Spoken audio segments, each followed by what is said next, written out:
Les belles âmes. Une vidéo aujourd'hui pour parler du refus d'incarnation qui pour moi peut venir des deux polarités. Pourquoi? Parce que le refus d'incarnation c'est emblématiquement le yin qui l'apporte, qui le porte, et il y a une polarité qui est yin innée, l'autre qui est yin acquise, donc les deux peuvent vivre une forme de refus d'incarnation. Pourquoi c'est important? Parce que je le vois en séance, il y a des confusions. Il y a des confusions, il y a des gens qui n'arrivent pas à se mettre qui n'arrivent pas à se protéger, qui n'arrivent pas à prendre des décisions sur les relations qui les entourent, parce qu'ils vivent une forme de refus d'incarnation. Le refus d'incarnation, c'est un peu la différence entre la 5D et la 3D. Voilà, je le vois. Il y a même des gens qui ont des relations avec leur flamme jumelle, en tout cas supposé, qu'en 5D. Ils me témoignent de l'avoir jamais rencontré. Donc là, on est clairement dans un schéma de refus d'incarnation. J'ai déjà partagé dans les séances, les personnes se reconnaîtront. Et c'est quelque chose que j'entends aussi souvent et que moi-même j'ai vécu dès l'enfance, où on se demande un peu ce qu'on fout là. On a du mal à comprendre, comment dire, à avoir nos ressemblances avec les autres, on a du mal à se sentir compris dans le monde dans lequel on arrive. Et en bon yin inné qu'on est, alors les donneurs d'amour inconditionnel, chaser, en général, on se réfugie dans la lecture, dans la musique, donc on passe beaucoup de temps dans notre monde, dans notre bulle. On écrit, on dessine, voilà. On peut passer des heures à faire ce genre de choses, hein. Moi, je l'ai vécu petite, je l'ai vécu à l'âge du bac, hein. J'ai passé plus de temps sur mon piano qu'à réviser mon bac. Refus d'incarnation, typique, hein. Parce que je vivais une crise existentielle et c'était mon échappatoire à moi. Mais voilà, clairement, quand je passais 8 heures par jour sur mon piano, ouais, j'étais pas dans le game, quoi, hein. J'étais en train d'essayer d'échapper au game, ok, de nier ce qui se passait pour moi à l'instant présent, de ne pas y faire face, d'être dans un truc du style, c'est pas grave, je n'ai pas mon bac, je le repasserai, c'est pas grave, voilà, rien de la 3D n'était grave, rien de la 3D. Voilà, déjà, bon, ne me touchait, parce que c'est une tendance de yin, ça, hein. On appartient un peu à un autre monde. On a une faculté à se débrancher, à rêvasser. Combien de profs m'ont reprise parce que je rêvassais dans les 1 ou 2 années où j'avais décidé de décrocher, voilà, j'avais souvent la tête par la fenêtre et j'aimais bien cette capacité à totalement m'échapper. Je pouvais passer des heures à un endroit qui m'enquiquinait au plus haut point, voir un film pourri, une pièce de théâtre pourrie, n'importe, parce que j'avais cette faculté à décrocher, à débrancher, bon, j'ai toujours, hein, pour être totalement ailleurs. Je m'en sers encore dans le siège du dentiste, par exemple, pour être complètement ailleurs, et ça marche très bien, voilà. Voilà, donc on a cette faculté-là et surtout cette difficulté en tant qu'enfant, et puis qui reste parfois ou par moment, soit c'est un peu tout le temps là chez l'adulte, soit ça vient le rattraper par moment, à se demander ce qu'on fout là en tant qu'enfant, en tant qu'adulte. Voilà, à pas trouver ses marques dans ce monde-là, à pas se retrouver comment dire, dans les règles de la 3D, à pas y trouver son compte. Ça peut arriver aussi à l'autre polarité parce qu'il est yin acquis, blessé quand on le rencontre, donc évidemment, il peut avoir le même genre de discours quand il est dans son yin acquis blessé, de pas trouver sa place dans ce monde-là, de pas, voilà, de pas être dans les mêmes valeurs, d'avoir envie de fuir la 3D tout simplement. OK, donc le refus d'incarnation, ça nous joue des tours. Alors comment ça se manifeste aussi? Ça se manifeste aussi par je ne vois de l'autre que son âme et je ne vois pas son ego. Donc ça nourrit bien notre sacrificiel à toutes les polarités, hein. Il n'y a pas que les donneurs d'amour inconditionnel qui sont dans le sacrificiel, les deux polarités y sont. Et cette faculté à se brancher sur l'âme de l'autre, à voir le bon derrière l'ego, ça peut nous mettre dans des sales positions. Voilà, j'entends des gens qui sont restés dans des relations toxiques pendant 1 décennie, 2 décennies, parce que moi ça a pu m'arriver aussi, hein, de voir le potentiel chez l'autre et de m'y accrocher mordicus, alors que voilà, en fait, au bout d'un moment, je me dis, bah ouais, mais le potentiel, il est juste resté potentiel, pour le moment, il s'est pas réalisé. Et moi, je me suis accrochée à ça, mais dans la réalité 3D, bah, la relation, elle n'est pas fun, quoi. Ça le fait pas. Et là, je dis pas fun pour être soft, parce qu'il y en a d'autres qui vivent des relations hyper toxiques, qui ont réussi à rendre l'autre moins toxique, mais en perdant combien de plumes, ok? Donc s'accrocher à ce qu'on perçoit de l'autre plutôt que de se confronter à la réalité 3D de l'autre, c'est une forme de refus d'incarnation, selon moi, hein. C'est ma lecture en tout cas. Et ça peut vraiment nous causer du tort et ça nous laisse dans le sacrificiel. Moi, c'est vraiment ce que j'entends en séance, à quel point ça maintient la personne dans le sacrificiel. Et Delphine, je peux pas le lâcher, je vois bien qu'il évolue. Euh, Bah ouais, mais t'es pas son guide spirituel, t'es pas son psy, en fait. Toi, t'es une femme ou t'es un homme, t'as le droit d'avoir une vie amoureuse équilibrée, où l'autre te donne aussi, où c'est pas toi qui donnes tout, à tes risques et périls, au péril parfois de ta santé mentale, de ta santé physique, au péril de la santé mentale et physique de tes enfants aussi, parce que l'autre est vraiment toxique. Mais ouais, mais ça va mieux, il est mieux. Mais ouais, mais t'es pas responsable de lui, il est responsable de son état, tu n'es pas responsable de son état. Donc, bien sûr qu'on peut aider les uns les autres, mais pas à nos dépens. À chaque fois qu'on fait quelque chose à son dépens, on est dans le sacrificiel et c'est pas ok.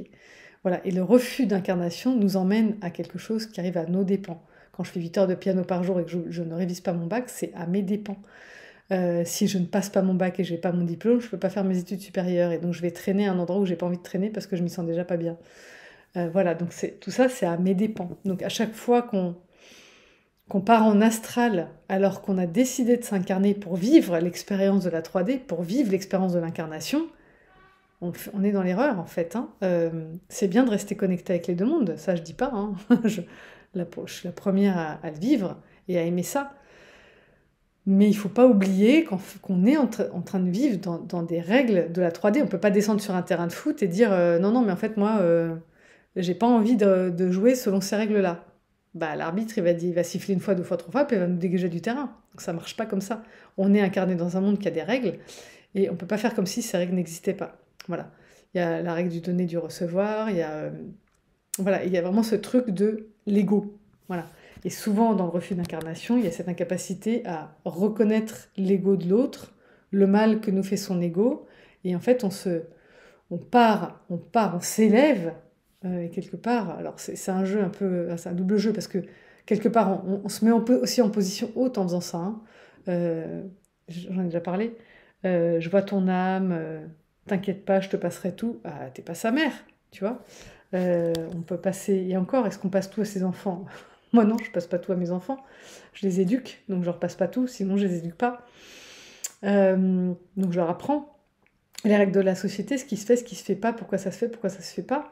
Il y a des choses qui se font pas, parce que ma liberté s'arrête là où commence celle des autres. Donc ça, c'est une règle à apprendre, parce qu'on n'a pas le droit d'être nuisible par rapport aux autres. Donc dans un couple, quand il y en a un qui nuit à un autre, ou dans une relation amicale, c'est pas ok de continuer ce jeu-là, parce que sinon on est en train de nier que dans la 3D, cette personne nous fait du tort, nous fait du mal.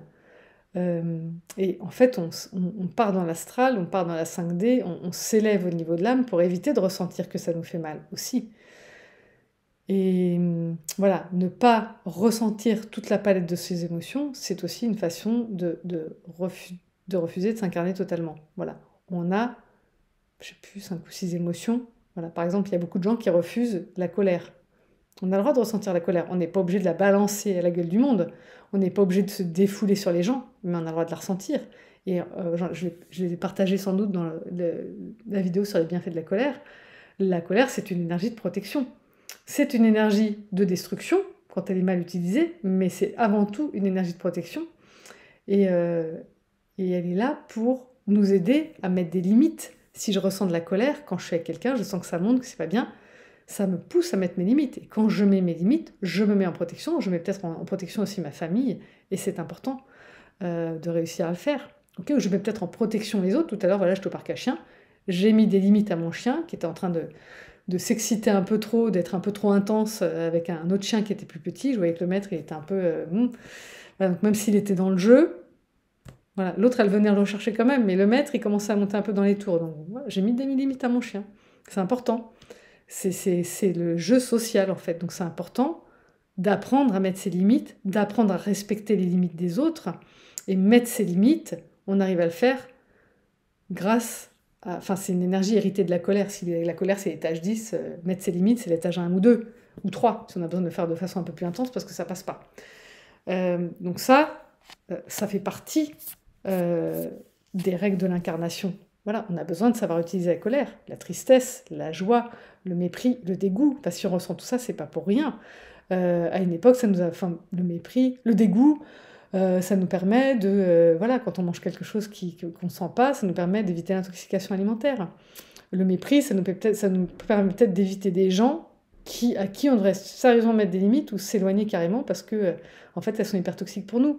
Donc voilà, toutes les émotions qu'on ressent sont à écouter parce que ce sont nos guidances. Les émotions sont une guidance. Ne pas ressentir ces émotions, donc refuser de s'incarner dans son corps en ressentant toutes les dimensions de son corps, c'est une façon de refuser de s'incarner. Et en faisant ça, on peut vraiment se faire du tort, on peut vraiment se mettre dans le rouge, on peut vraiment vivre 20 ans avec une personne toxique parce qu'on n'écoute pas sa guidance intérieure qui est la première, c'est les émotions, écouter ses émotions. Donc voilà, je tenais à parler de ça parce que je l'entends souvent en séance et voilà, ça a permis des situations et ça peut aller loin. Voilà, c'est-à-dire que quand on reste dans une relation toxique avec qui on a des enfants, quand l'autre veut obtenir gain de cause, il sert des enfants. Et il y a des gens qui sont à deux doigts de perdre la garde de leurs enfants à cause d'un autre hyper toxique que les enfants vont se coltiner 24 heures sur 24. C'est pas cool, c'est pas ok. Ok. Donc faire fi de l'ego et du mal qu'il fait, ça le fait pas du tout. Ça c'est pas ok. Tac tac, est-ce que je voulais dire autre chose Voilà, donc encore une fois, je pense que les deux polarités peuvent le vivre parce que c'est typiquement une démarche de yin, voilà. Et comme on est deux à avoir une polarité yin, une innée, l'autre acquis, les deux peuvent vivre à un moment donné un refus d'incarnation, que ce soit dans la petite enfance, dans l'adolescence, aujourd'hui à l'âge adulte, en parcours FJ, il y a tous les cas de figure. C'est vraiment quelque chose auquel on peut se heurter et sur lequel il faut être vigilant. Oui, la vie est faite d'ego, la vie est faite de limites, la vie est faite de certaines réalités. La plupart d'entre nous avons encore besoin de boire, de manger. Voilà, ça c'est les réalités 3D. Des aliments qui sont bons pour notre corps, pour être en pleine forme, pour être en bonne santé. Il y a des règles dans la 3D. Et avant de pouvoir s'en extirper, il y a des gens, il y a des maîtres qui ont réussi à s'en extirper. Mais pour ça, il faut être allé au bout, je pense, hein, de l'acceptation de la règle. On peut dépasser une règle quand on l'a complètement acceptée, selon moi. Voilà. En tout cas, c'est ce qui vient là à l'instant T. J'espère que cette vidéo vous sera utile. Si vous avez besoin d'une consultation flamme jumelle, d'un coup de pied de biche, de sortir de l'angle mort psychologique, de l'ornière, du stop, si vous n'arrivez plus à avancer, vous ne savez plus où aller, vous pouvez me contacter à amjumelfj@gmail.com. Vous recevez un mail automatique avec toutes les infos pour prendre rendez-vous avec moi. Voilà, je vous embrasse, prenez soin de vous et à bientôt pour une prochaine capsule.